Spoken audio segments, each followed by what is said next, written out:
Hello hi అండి, అందరికీ నమస్కారం. Welcome to my channel Anu creative home. ఇవాళ మనం చికెన్ పులావ్ ఎలా తయారు చేసుకుందామో చూద్దాము. చాలా టేస్టీగా అదిరిపోయే chicken pulao recipe. Single pot rice లాగా రైతాతోటి కానీ ఆనియన్ రైతాతోటి కర్రీతోటి దేంట్లోకైనా సూపర్ కాంబినేషన్ అండి. ఒకసారి ట్రై చేసి చూడండి, చాలా టేస్టీగా ఉంటుంది. ఫస్ట్ కడాయి పెట్టుకొని ఒక కడాయి హీట్ అయిన తర్వాత ఆయిల్ వేసుకోవాలి. ఒక 2 టేబుల్ స్పూన్ ఆయిల్ వేసుకొని ఆయిల్ బాగా హీట్ అయ్యేంత వరకు మనము పలావ్ మసాలా అన్నీ అరేంజ్ చేసుకొని పెట్టుకోవాలి. చాలా సింపుల్గా, చాలా టేస్టీగా, చాలా బాగుంటుంది. ఒకసారి ట్రై చేసి ఎలా వచ్చిందో కామెంట్ చేయండి. ఆయిల్ హీట్ అయింది కదా, ఇప్పుడు మనము బగారా మసాలా మొత్తం వేసుకుందాం. అందులో బగారా మసాలా మొత్తం ఫ్రై అయిన తర్వాత ఆనియన్స్ వేసుకోవాలి. చాలా సింపుల్ అండి, మన ఇంట్లో ఉండే ఇంగ్రీడియంట్సే. Onion, tomatoes, chicken.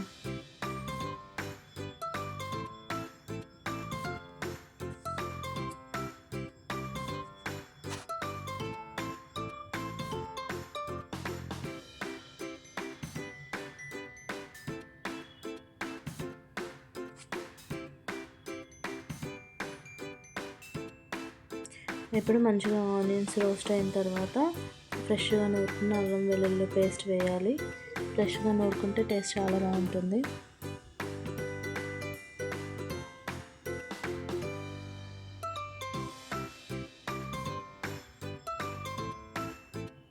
అది ఫ్రై అయిన తర్వాత కొంచెం పసుపు, కొంచెం సాల్ట్ కూడా వేసి ఫ్రై చేయాలి.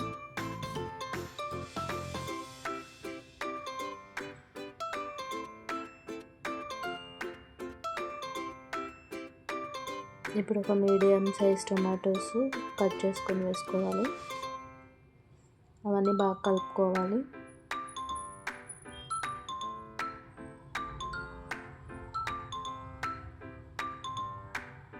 మంచిగా ఆయిల్ సపరేట్ అయ్యేంత వరకు మంచిగా ఫ్రై చేసుకోవాలి. టొమాటోస్ మూత పెట్టి ఒక 2 మినిట్స్ అట్లా మగ్గనివ్వండి.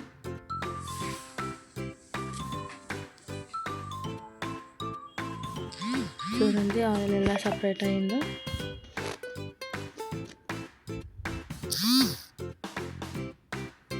మంచిగా ఇలా ఆయిల్ సపరేట్ అయ్యి టమాటోస్ బాగా ఫ్రై అయ్యాయి. ఇప్పుడు మనము క్లీన్గా కడిగి పెట్టుకున్న చికెన్ని అందులో వేసుకోవాలి.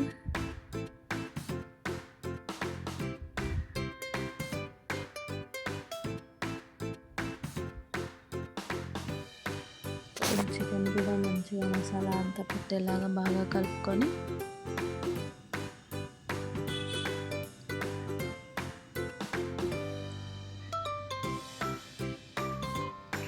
ఒక 2 మినిట్స్ అట్లా ఫ్రై చేసుకొని మూత పెట్టుకోవాలి.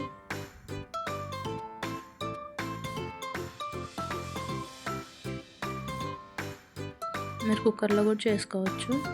మంచిగా ఇలా ఫ్రై అయిన తర్వాత ఒక చూడండి ఎంత బాగా ఫ్రై అయ్యిందో.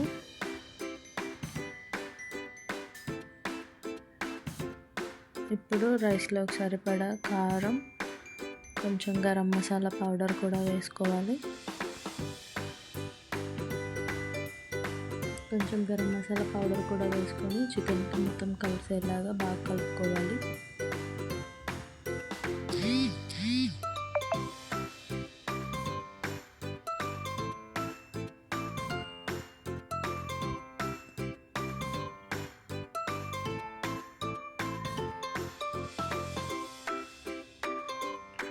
మంచిగా కారం అంతా మసాలాలు కలిపేసుకొని ఒక 2 మినిట్స్ మూత పెట్టేసుకోవాలి.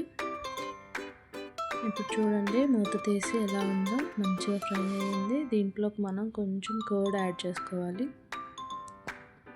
ఈ పెరుగు వల్ల గ్రేవీగా బాగుంటుంది పులావ్.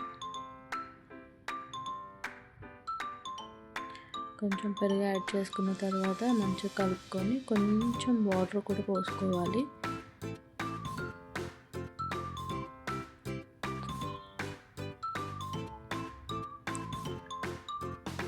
కొంచెం వాటర్ పోసాం కదా, ఇప్పుడు బాగా కలిపేసుకొని మూత పెట్టేసుకోవాలి.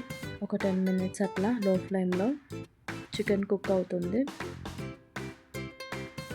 లైట్గా కొత్తిమీర వేసేసి మూత పెట్టేసుకోండి.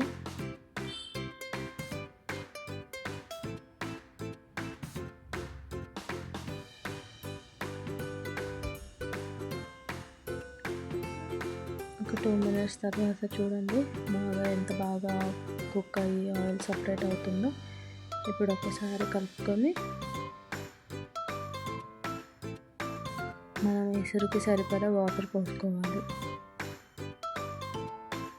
నేను 2 గ్లాసెస్ ఆఫ్ రైస్ తీసుకున్నానండి, బాస్మతి రైస్. సో నేను 2 గ్లాసెస్కి 2 గ్లాసెస్ వాటర్ పోసుకుంటున్నాను. నార్మల్ రైస్ 2 గ్లాసెస్ అయితే 3 గ్లాసెస్ వాటర్ పోసుకుంటే చాలు. రైస్ని బట్టి పోసుకోండి.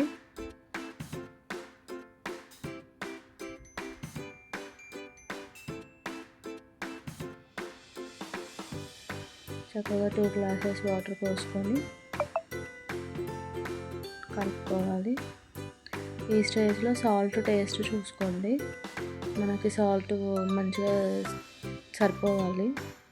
లేదు అంటే కొంచెం సాల్ట్ అడ్జస్ట్ చేసుకోండి, రైస్కి కూడా పట్టాలి కదా. నాకు కొంచెం సాల్ట్ తక్కువ అనిపించింది, సో నేను కొంచెం సాల్ట్ యాడ్ చేసుకుంటున్నాను. రైస్కి కూడా పట్టాలి కదా, కొంచెం యాడ్ చేసుకొని కలిపేసుకొని మూత పెట్టేసేయండి.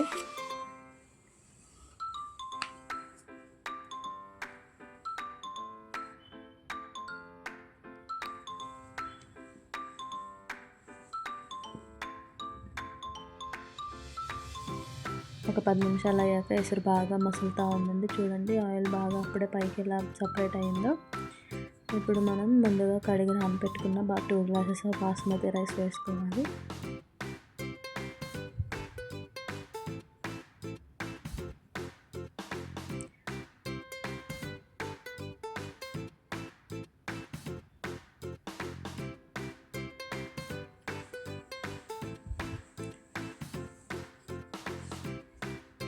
చక్కగా 2 గ్లాసెస్ వేసుకున్నాం కదా, చిన్నగా కలుపుకోవాలండి. రైస్ బాగా నాని ఉంటుంది కదా, విరిగిపోతుంది. సో కింద నుంచి చిన్నగా బియ్యం విరగకుండా కలుపుకోవాలి.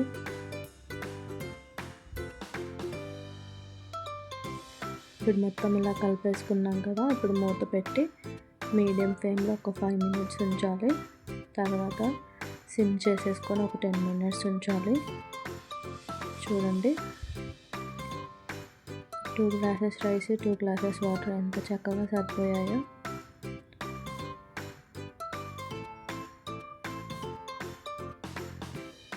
పొగలు కక్కుతూ అద్దరిపోయే చికెన్ పులావ్. ఫైనల్గా కొత్తిమీర గార్నిష్ చేసుకొని ఒకసారి చూడండి ఎంత బాగుందో.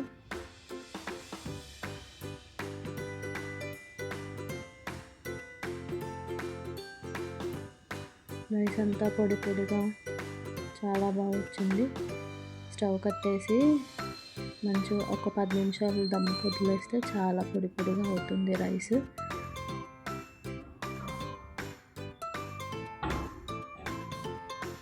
అంతేనండి, అదిరిపోయే చికెన్ పులావ్ రెడీ.